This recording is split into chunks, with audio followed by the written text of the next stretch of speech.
tendência ficar alta. Boa noite, boa noite. Vamos dar início aí a mais um pesco aqui na subsede Brasília. Vamos sentar aí todo mundo que estiver aí atrás, que não for da equipe. Hoje quem vai trazer a palavra para a gente vai ser o pastor Josiel. Pode vir.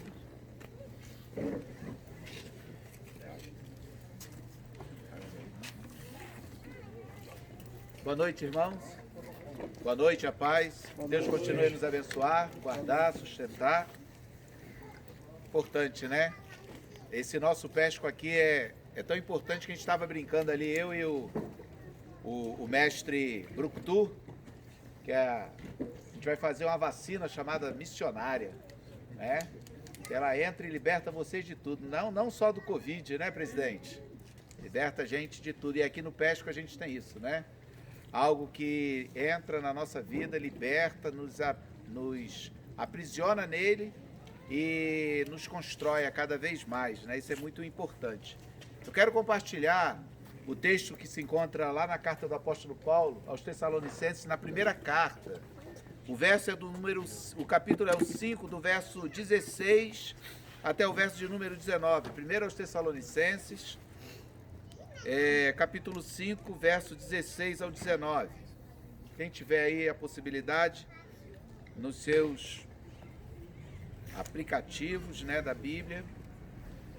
Primeiro aos Tessalonicenses 5, do verso 16 ao 19, diz assim: Alegrem-se sempre, orem continuamente, deem graças em todas as circunstâncias, pois esta é a vontade de Deus para vocês em Cristo Jesus. Não apaguem o Espírito. Bem, meus irmãos, que Deus nos abençoe na leitura da sua palavra, nos sustente e guarde.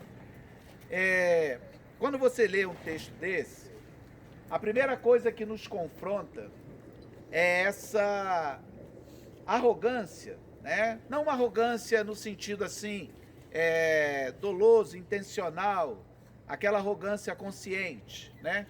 Mas uma arrogância até inconsciente, de nós acharmos que somos donos de nós mesmos, que nós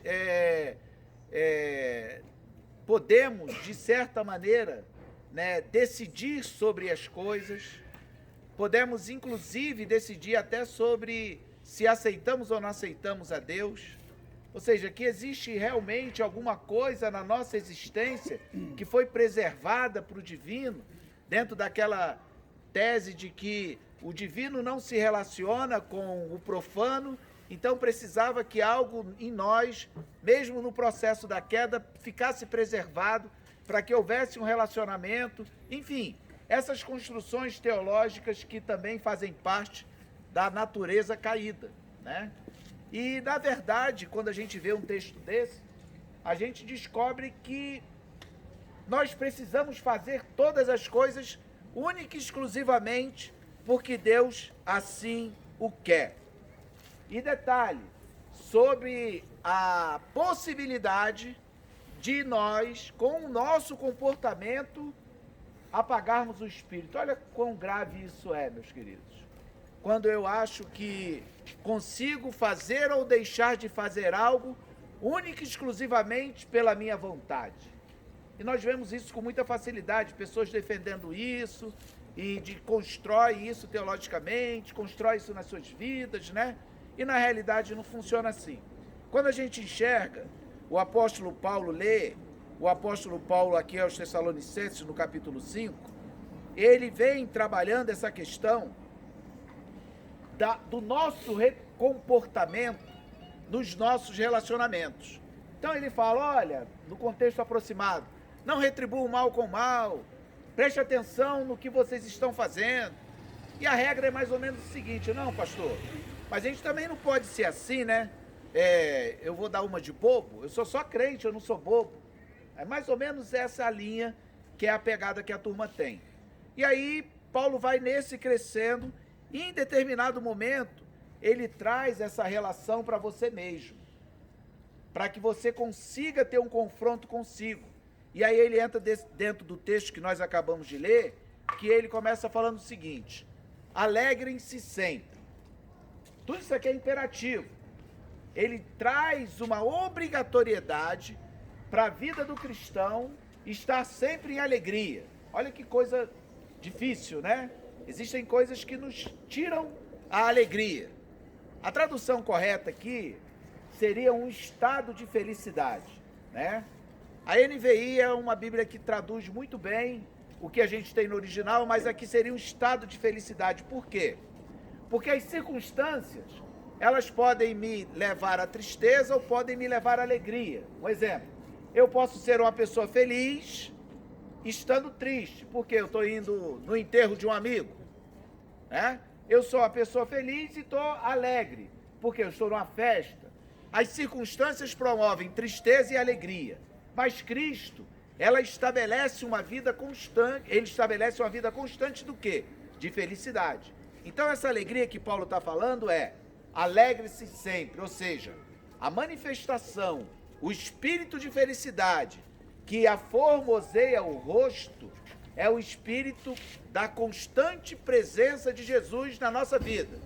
Aí tem uma galera crente que fala o seguinte: não, mas é meu jeito. É o seu jeito errado de ser. Se você é carrancudo, se você é brigão, se você é distante, é um jeito seu, mas é errado de ser.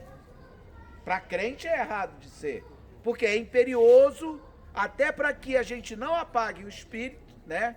O que significa apagar esse espírito? É que no momento da minha abstenção, de um estado de felicidade, que a palavra de Deus, ao me transformar, ao me fazer nascer de novo, colocou na minha vida, faz com que esse espírito se apague aonde? Em mim ou em quem me vê? Em quem está me vendo. Então, qual era o processo anterior que nós vimos?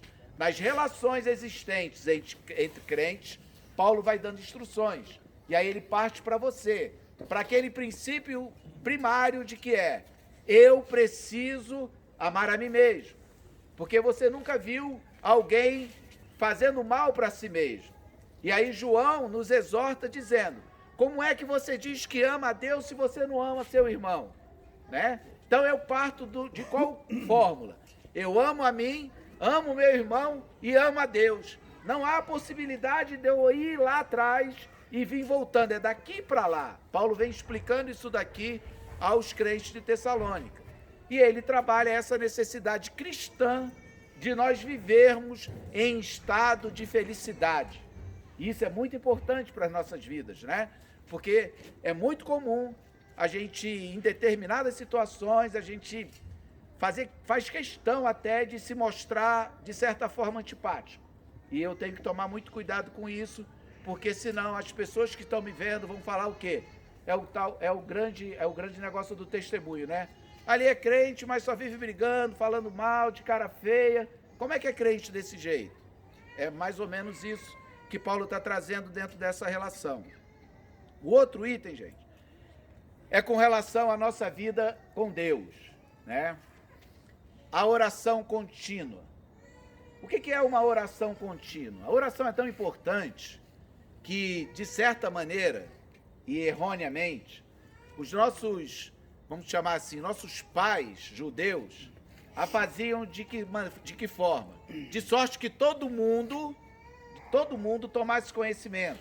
Então eles iam para a praça pública, eles tinham filactérios, ou seja, eram fitas, eram indicativos de que eles estavam orando e quantas vezes estavam orando por dia. Eles faziam isso para que todo mundo visse.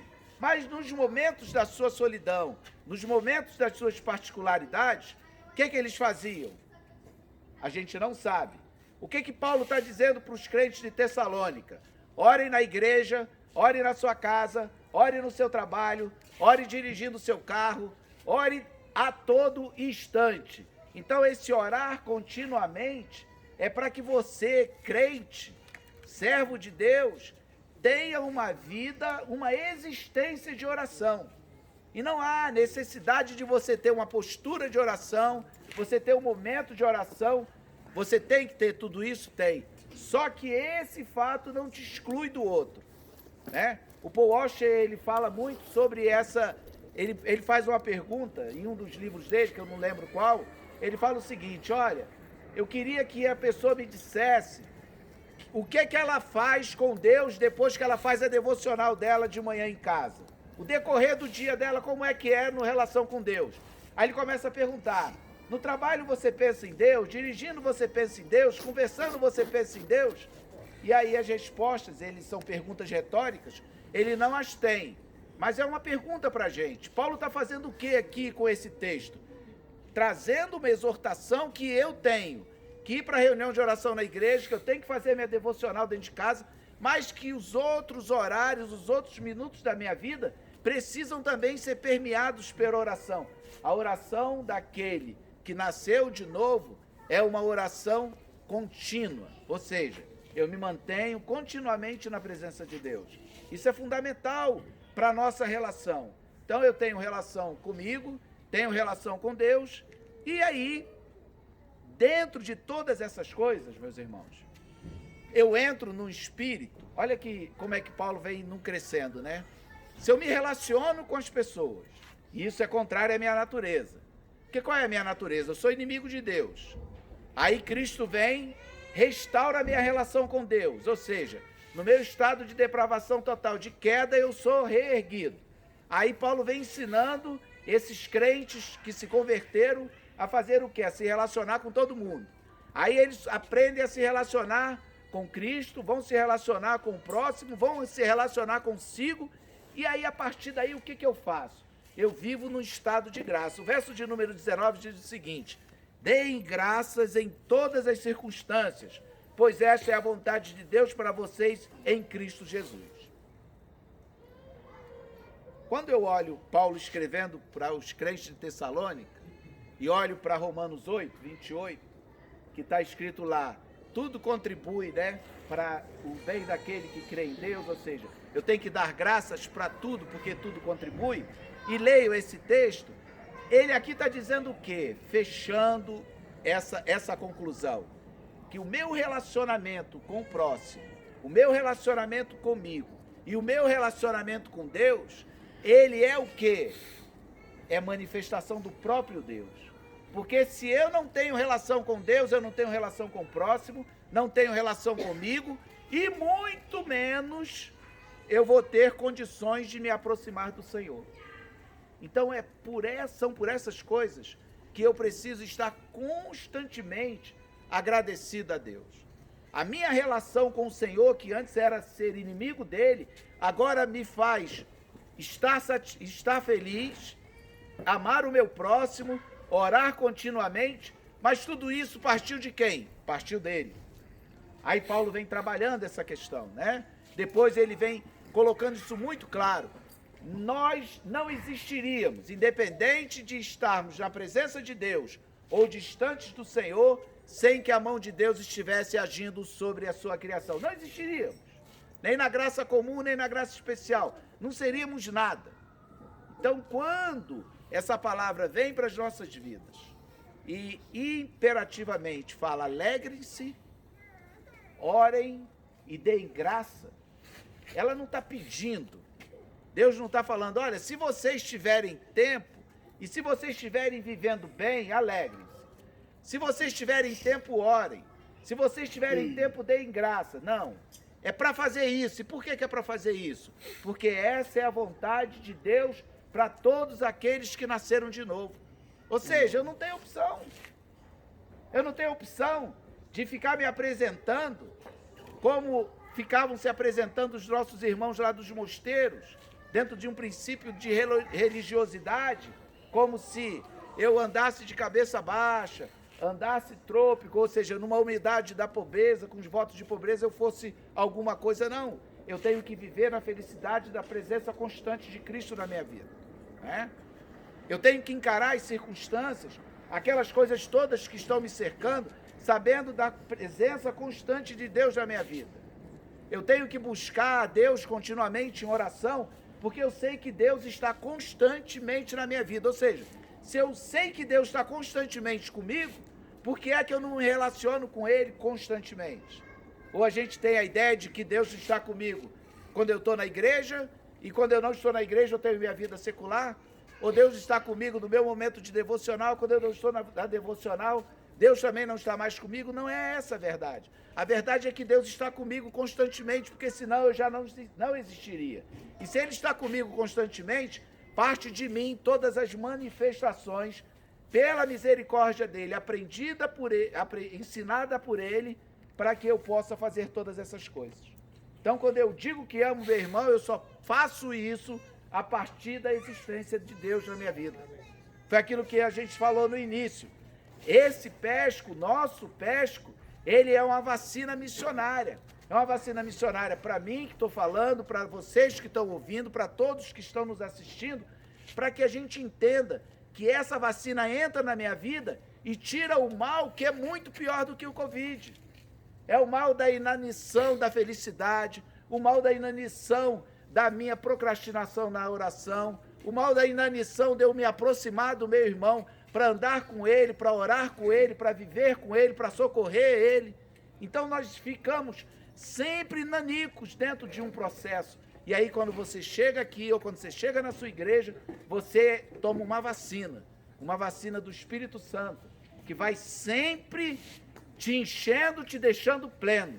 E aí quando você pega toda essa plenitude do Espírito, que te capacita para fazer o que precisa ser feito, e enterra, coloca ela dentro do buraco, bota a terra em cima e pisa, você apaga o Espírito de Deus.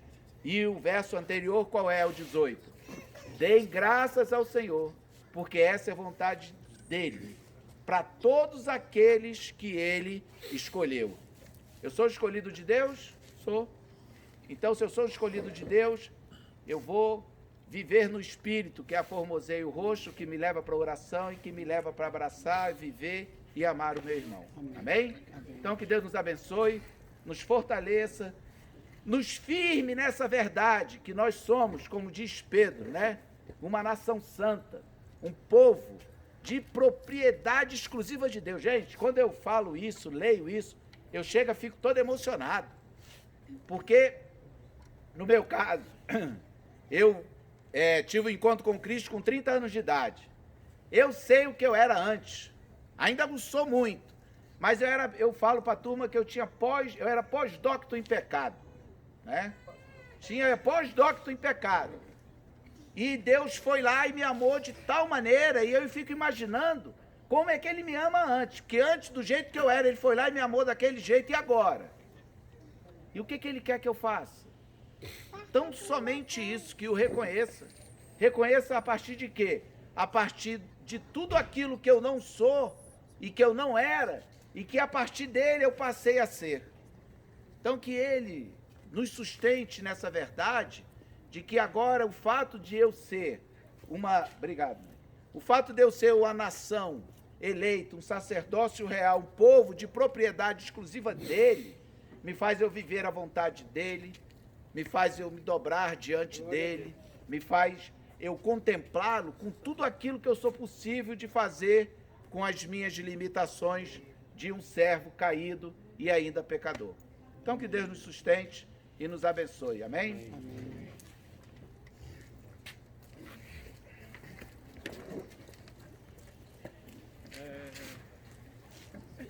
Vamos partir aqui para os pedidos de oração. Se você tiver aí algum pedido de oração, pode deixar aí na descrição, que durante a semana a gente vai estar orando. E quinta-feira que vem estamos aqui de novo, mesmo horário. Valeu.